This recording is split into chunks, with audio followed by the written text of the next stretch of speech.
Bonjour et bienvenue sur la chaîne L'Actu du Terre. Après un été qui aura commencé par une victoire relative de la gauche aux élections législatives où on a stoppé l'extrême droite aux portes du pouvoir, on s'est dit que c'était pas mal de partir un peu en voyage. À peine élu, il a déjà un surnom, le Trump de la Pampa. Javier Milei, candidat d'extrême droite anti-système, provocateur, a remporté haut la main la nuit dernière l'élection présidentielle en Argentine. Un ovni, président de l'Argentine. Javier Milei se revendique président anti-système. C'était en novembre 2023.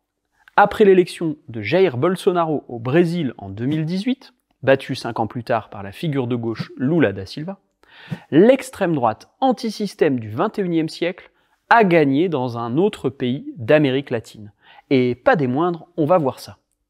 L'occasion de se pencher sur leur bilan, pas dans les livres d'histoire, mais au présent. Avant ça, on vous invite à mettre un pouce bleu, à partager cette vidéo et à vous abonner pour soutenir notre travail. Allez, on attaque.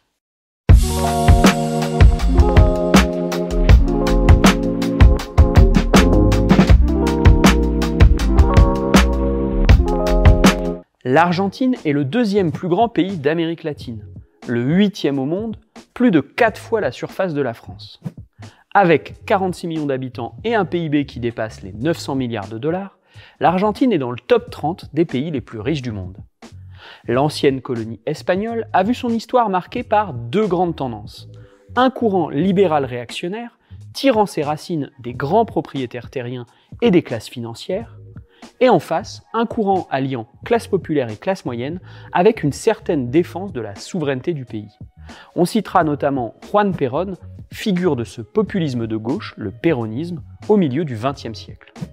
Le pays bascule un coup au centre-gauche souverainiste et social, un coup très à droite, souvent avec des dictatures militaires faisant des dizaines de milliers de victimes, avant de prendre le chemin d'alternance moins violente.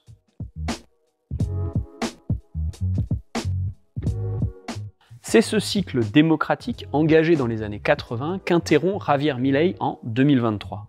Candidat anti-système, il fonde sa campagne sur le tous pourri, le rejet de l'État comme acteur économique, Ministerio de Turismo y Deporte, afuera. Ministerio de Cultura, afuera.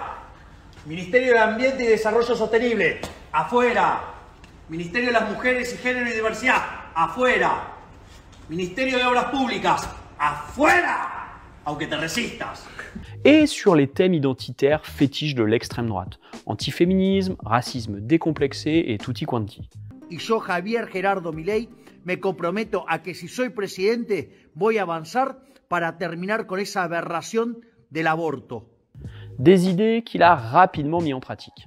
¡Viva la libertad, carajo!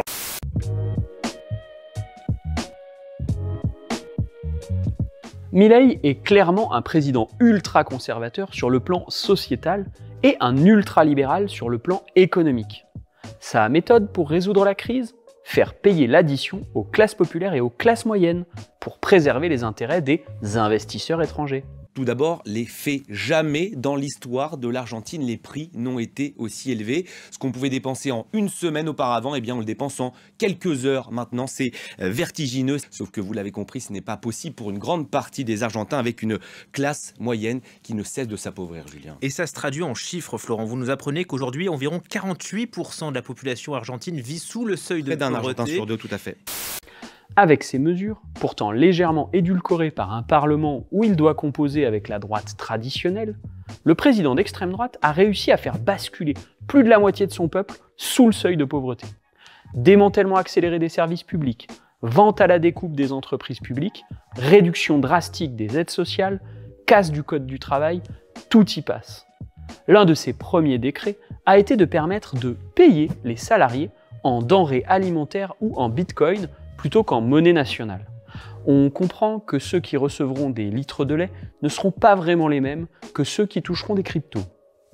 Une politique archi-austéritaire dans un seul objectif : payer les créanciers privés et les financiers étrangers en faisant de l'Argentine un nouveau Far West où les pires exploitations sont permises et où les gros ne sont surtout pas taxés. Une jungle néolibérale cimentée par une politique réactionnaire divisant les classes laborieuses, Ça ne vous rappelle rien? À 24 ans, vous partirez avec 42 années de cotisation, c'est-à-dire 66 ans. Pourquoi? 66 ans, donc plus tard que dans la réforme actuelle d'Emmanuel Macron. 2024 aura vu notre extrême droite, bien de chez nous, assumer la même pente.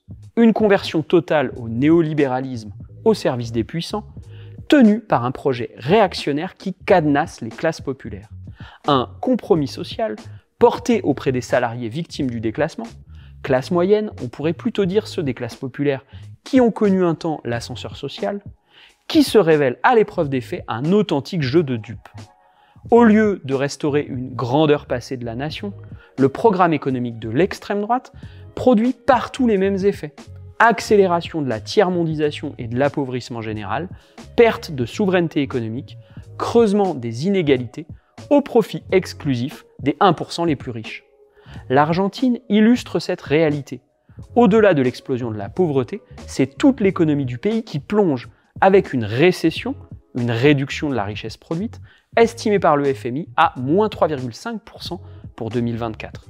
Mais qu'on se rassure, les banquiers seront payés. Cet épisode est terminé. On espère que le voyage vous aura plu. Plein soutien aux camarades argentins qui organisent la résistance populaire face au régime Milei. Et on se retrouve la semaine prochaine pour une nouvelle vidéo. À très bientôt.